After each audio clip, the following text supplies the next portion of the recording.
Hi guys, welcome back to my channel Cipra_free_bird और मैं हूँ सिप्रा। उम्मीद करती हूँ आप सब लोग बहुत अच्छे हैं। सो फ्रेंड्स, आज का जो मेरा वीडियो है it's about a very sensitive topic that's reproductive rights of women.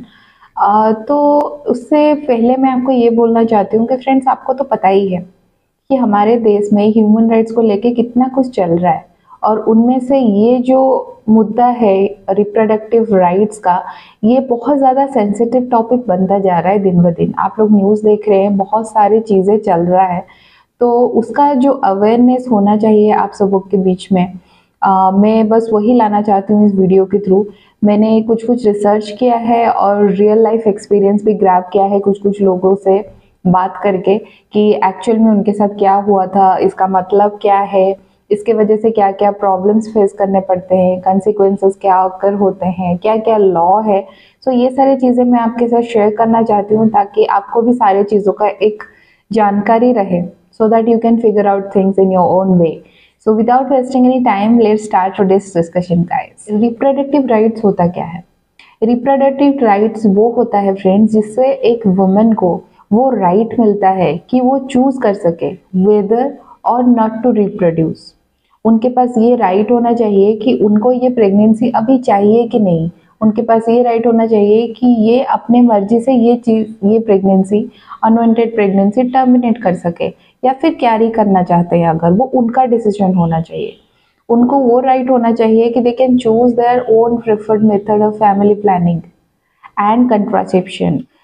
Government को वुमेन के ऊपर ट्रस्ट करना चाहिए कि what's best for their body, their physical, their mental health and their lives. ये जो राइट होता है ना, इसकी वजह से वुमेन अपना जो ह्यूमन राइट्स है उसको पूरी तरह से जी पाते हैं, उसको पूरी तरह से एंजॉय कर पाते हैं। ये राइट उनके एबिलिटी के ऊपर सेंटर्ड रहता है कि उनके लाइफ के लिए बेस्ट डिसीजन क्या है, बेस्ट चॉइस क्या है, ये उनके ऊपर कंप्लीटली होना चाहिए। After all it's their life, so they need to decide what to do with their life. Women के पास रिप्रोडक्टिव हेल्थ केयर का जो भी फैसिलिटीज होना चाहिए, जो भी सर्विसेज अवेलेबल होना चाहिए, वो सारा जिस वक्त उनको चाहिए उस टाइम में अवेलेबल होना चाहिए। जैसे कि एडिक्वेट नंबर ऑफ सर्विसेज होना चाहिए, उनको वो सर्विसेज फिजिकली और इकोनॉमिकली अवेलेबल होना चाहिए। They should be accessible without discrimination, और उनके पास जो सर्विसेज अवेलेबल होना चाहिए वो गुड क्वालिटी के हो, that should be make sure. Friends, क्या आपको पता है डिस्पाइट ऑफ दिस ओब्लिगेशंस, वुमेन हमेशा अपने रिप्रोडक्टिव और सेक्सुअल राइट्स के लिए सफ़र करते हैं। उनके साथ बहुत सारे फॉर्म में वायलेशंस होते हैं, जिसका बहुत सारा एग्जाम्पल मैं आपको दे सकती हूँ। जैसे कि पहला है denial of access to services that women only require. जो सुविधाएं, जो सर्विसेज वुमेन के लिए रिक्वायर्ड है, वो उनको यूज करने के लिए नहीं दिया जाता है। अगर दिया भी जाता है तो उसका क्वालिटी बहुत पुअर रहता है। आप अपना कुछ भी रिप्रोडक्टिव या फिर सेक्सुअल रिलेटेड इश्यूज अगर कंसल्ट करने के लिए कहीं पे भी किसी फिजिशियन को दिखाने के लिए आप किसी हेल्थ केयर सेंटर में जाते हो, प्राइवेट का बात तो अलग है, लेकिन गवर्नमेंट के बारे में मैं अगर बोलूँ तो आपको काफ़ी टाइम पे वो सुविधाएं नहीं मिलता है। अगर मिलता भी है तो ठीक से रिस्पॉन्ड नहीं आता है सामने वाले की तरफ से, तो that's kind of violation. Forcefully बहुत सारी चीज़ें वुमेन के साथ होता है, जैसे फोर्स्ड स्टेरिलाइजेशन, फोर्स्ड अबॉर्शन, जबरदस्ती वर्जिनिटी एग्जामिनेशन कराना, that too without women's prior consent, which is not at all right, it's a violation. इसको छोड़ के subjecting to women's access to services to third party authorizations, कोई third party involve रहता है और आपको घुमाया जाता है कि आप इससे परमिशन लाओ, उससे परमिशन लाओ, फिर प्रॉपर पेपर वर्क होना, उनसे परमिशन आना, रिटर्न मेल आना, ये सब झमेले में पढ़ते पढ़ते ना इंसान और ज़्यादा बीमार होता जाता है। इसको छोड़ के female genital mutilation, early marriage, gender inequality या फिर जेंडर बेस्ड सर्विसेज। आप लड़की है तो आपको कम मिलेगा ये सर्विसेज का फैसिलिटी, वो लड़का है तो उनको ज़्यादा मिलेगा। ये बहुत सारी चीज़ आपके साथ होता है। या फिर कोई भी incidents like STIs and HIV, lack of access to health care services। ऐसे बहुत सारे वायलेशंस है जो वुमेन के साथ होते जा रहे हैं in terms of reproductive and sexual rights. तो चलिए फ्रेंड्स, अभी बात करते हैं about the causes and consequences of women sexual and reproductive rights. देखिए, वुमेन के साथ उनके रिप्रोडक्टिव और सेक्सुअल राइट्स को लेके जो भी वायलेशंस हो रहे हैं आज के डेट में, those are very often reason deeply ingrained beliefs and societal values pertaining to this women sexuality. मैं ये बताना चाहती हूँ कि वुमेन के साथ बहुत सालों से, बहुत सदियों से ये चीज़ होता जा रहा है। किस वे में, मैं आपको एग्जांपल देती हूँ। अर्ली मैरिजेस करवाना, मैरिज के कुछ महीने के अंदर या फिर 1 साल के अंदर ही प्रेगनेंसी या फिर रिपीटेड प्रेगनेंसी, उनका बॉडी के ऊपर, उनके हेल्थ के ऊपर, उनके फिजिकल और मेंटल हेल्थ दोनों बोल रही हूँ, उसके ऊपर क्या असर पड़ता है इसका परवाह कोई नहीं करता है। रिपीटेड प्रेगनेंसी क्यों होता है? क्योंकि फैमिली में एक बिलीव है कि उनको बच्चों में भी भेदभाव करना है, क्योंकि फैमिली में ऐसे बहुत सारे फैमिलीज है जिनको लड़का चाहिए होता है, जिसके वजह से वो वुमेन के ऊपर ये प्रेशराइज सिचुएशन बना के रखते हैं कि you should go for repeated pregnancy for the need of son. वो ये भूल जाते हैं कि इतनी बार प्रेगनेंसी के चक्कर में, इतना प्रेशराइज सिचुएशन के चक्कर में वो वुमेन के हेल्थ के ऊपर कितना बुरा असर पड़ता है। समटाइम्स फटल कंसिक्वेंसेस भी होता है और इनफर्टिलिटी इश्यूज भी आता है टाइम के चलते। इसके लिए भी सोसाइटी और घर वाले वुमेन को ही ब्लेम करते हैं, जिसके वजह से वो वायलेशन ऑफ ह्यूमन राइट्स का शिकार बनते हैं। मोस्टली हमारे देश में वुमेन का रेपुटेशन डिपेंड करता है कि how much she is able to reproduce. यही है माइंडसेट। तो ये सारे कंसिक्वेंसेस उनको फेस करना पड़ता है और कॉजेस भी यही सारे हैं जो मैंने आपके साथ डिस्कस किए। If you agree with me friends, please comment me in the message box.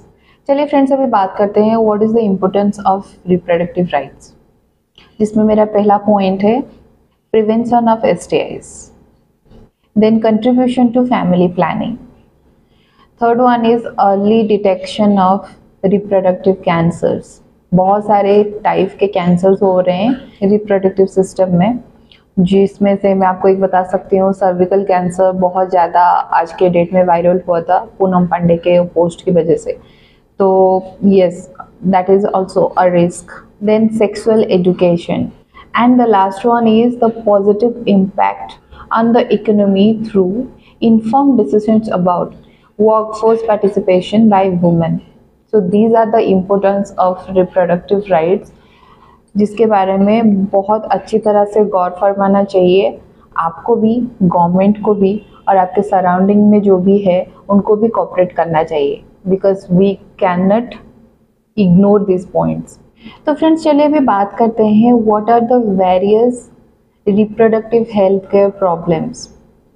बहुत सारे डिजीज़ हो सकते हैं इसके चलते, जिसमें मेरा पहला पॉइंट है infertility.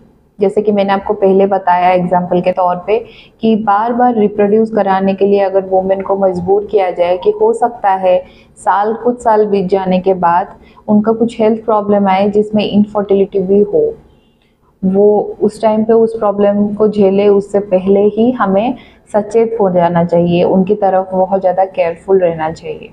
Then the next one is maternal mortality. ये भी काफ़ी ज़्यादा इम्पोर्टेंट प्रॉब्लम है जिसके ऊपर आपको गौर फरमाना चाहिए। देन मैंने आपको जैसे बताया पूनम पांडे के बारे में, yes it's about cervical cancer. Cervical cancer भी वुमेन को आज के डेट में बहुत रेयर है, ज़्यादा ये नहीं होता है, but yes there are high possibilities if the reproductive rights are violated more and more, so they can face also these things throughout the time. Then the third one is STIs like HIV. तो ये सारे जो health problem है ये common reproductive health problems है। तो आपको बस मैं अवेयर कराना चाहती हूँ कि ये सारे प्रॉब्लम्स ना हो आगे चल के, उससे पहले आप अपने अंदर एक अवेयरनेस लाइए, कॉन्फिडेंस बूस्ट कराइए और चीज़ों को समझिए। हमारे देश के लॉ के हिसाब से आप अपना ह्यूमन राइट्स अच्छी तरह से चुनिए और अपने लाइफ के लिए जो बेस्ट है वो डिसीजन लीजिए, किसी के इन्फ्लुएंस में मत आइए। ये सारे जो प्रॉब्लम्स है ये बहुत अच्छी तरह से रिजॉल्व हो सकते हैं। इसके लिए हमें 3 स्टेप लेना है। पहला है प्रिवेंशन, दूसरा है अर्ली डिटेक्शन, तीसरा है जो भी डायग्नोस हुआ है उसके रिलेटेड जो भी ट्रीटमेंट है उसको जल्द से जल्द शुरू कर देना, ताकि इनिशियल स्टेजेस में ही आपको रिकवरी शुरू हो जाए। इसके साथ साथ आपको जेंडर इक्वलिटी को भी प्रमोट करना चाहिए, ताकि आपका ये जो हेल्थ सर्विसेज है ये आपको जेंडर बायस्ड होके ना मिले, ये भी आपको इक्वली मिले, because you have the human rights. So friends, चलिए अभी डिस्कस करते हैं what are the relevant human rights standards, जो बहुत ज़्यादा इम्पोर्टेंट है। मैं आपको कुछ कुछ बता देती हूँ जो मैंने अपने रिसर्च के दौरान चुना है पॉइंट्स। सो इसमें पहला पॉइंट है CEDAW, दैट्स आर्टिकल 16। ये बोलता है, ये इस बात का गारंटी देता है कि हमारे देश में जो वुमेन है उनके पास पूरी तरह से ये राइट है कि वो अपने हिसाब से चुने कि उनको लाइफ में कितने बच्चे चाहिए, वो अपने हिसाब से बच्चे करें, जितने भी बच्चे चाहिए, और जो भी उनको एक्सेस होना चाहिए to the information, to the education, वो उनको फ्रीक्वेंटली मिलता रहे, for them also and for their children also. Article 10 ये बोलता है वुमेन को एजुकेशन के लिए जो भी राइट है उसमें उनको एक्सेस रहना चाहिए। उनको ये एक्सेस रहना चाहिए कि एजुकेशनल इंफॉर्मेशन क्या क्या है related to the health and services, ताकि वो अपने फैमिली के हेल्थ एंड सर्विसेज के बारे में अच्छे से सोच सके, जान सके। फैमिली प्लानिंग के ऊपर उनको अच्छे से इंफॉर्मेशन हो, अकॉर्डिंगली वो डिसीजन ले सके।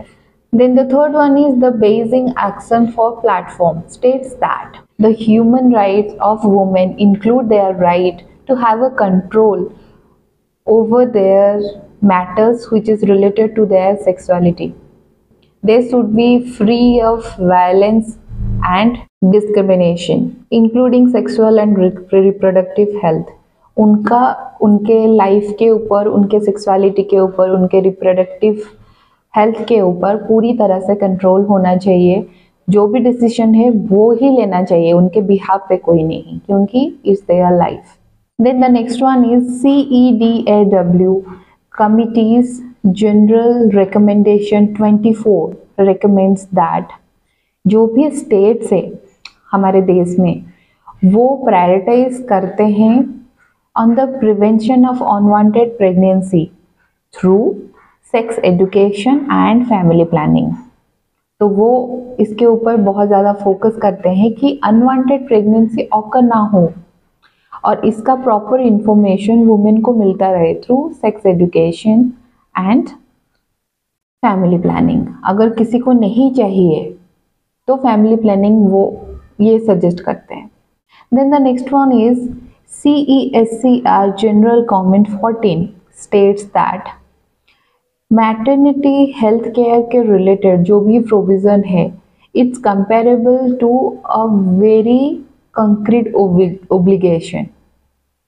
जो भी हमारे स्टेट्स है किसी भी हालत में, किसी भी सर्कमस्टांस में ये ओब्लिगेशन को वो डिनाई नहीं कर सकते हैं। इसके रिलेटेड जो भी सर्विसेज प्रोवाइड होना चाहिए वुमेन को, they have to fulfil those services, those rights to women. They have to take deliberate, concrete and targeted steps to fulfill their rights in the context of pregnancy and childbirth. तो इसमें साफ साफ ये चीज़ें mention है और ये काफ़ी ज़्यादा मदद करते हैं वुमेन को अपना ह्यूमन राइट्स को अच्छी तरह से एंजॉय करने में। Then the last but not the least, CESCR General Comments 22 states that जो भी हमारे लॉज है जो कि एक क्रिमिनलाइज एक्ट को प्रोवोक करता है, provoke is a bad word, मैं ये बोल सकती हूँ कि जो भी क्रिमिनलाइज चीज़ें हो रहा है आज के डेट में, for example gender identification during pregnancy, लड़का है कि लड़की है, वो इलीगल है लेकिन कहीं कहीं पे हो रहा है।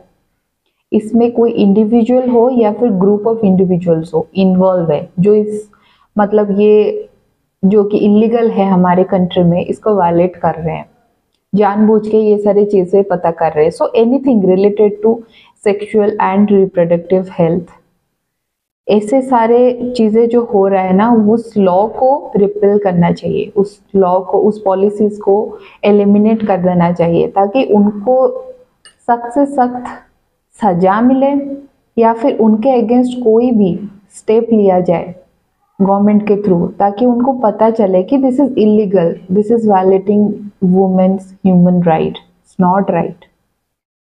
सो फ्रेंड्स, आज के लिए बस इतना ही, मुझे यही सारा चीज़ आपके साथ डिस्कस करना था। वुमेन वो है जिनके पास एक कैपेसिटी है that they can bring a life to the earth, so we should respect women the most, we should fight and promote gender equality so that they will enjoy their life with their rights. Human rights and reproductive rights, both are women's rights. That's all about this video friends. अगर आपको अच्छा लगा हो तो please like कर दीजिए। अगर आपको इसके रिलेटेड कोई क्वेश्चन पूछना है या फिर कोई भी इंफॉर्मेशन आपको चाहिए, प्लीज़ मुझे कमेंट करके बताइए। I am very much waiting for your messages. And friends, अगर आप मेरा चैनल पहली बार देख रहे हैं तो please like and subscribe to my channel, एंड मेरे चैनल पे जो बेल आइकन है उसको प्लीज़ क्लिक कर दीजिए, ताकि मेरे अपकमिंग वीडियोस के नोटिफिकेशन आपके पास बराबर, जैसा प्यार आप मुझे दे रहे हैं इतने दिनों से, उतना ही प्यार आशा करती हूँ आगे भी मिलता रहेगा। तब तक आप लोग अपना ख्याल रखिए, फिर मिलते हैं हमारे नेक्स्ट इंफॉर्मेटिव वीडियो में। Love you guys, bye.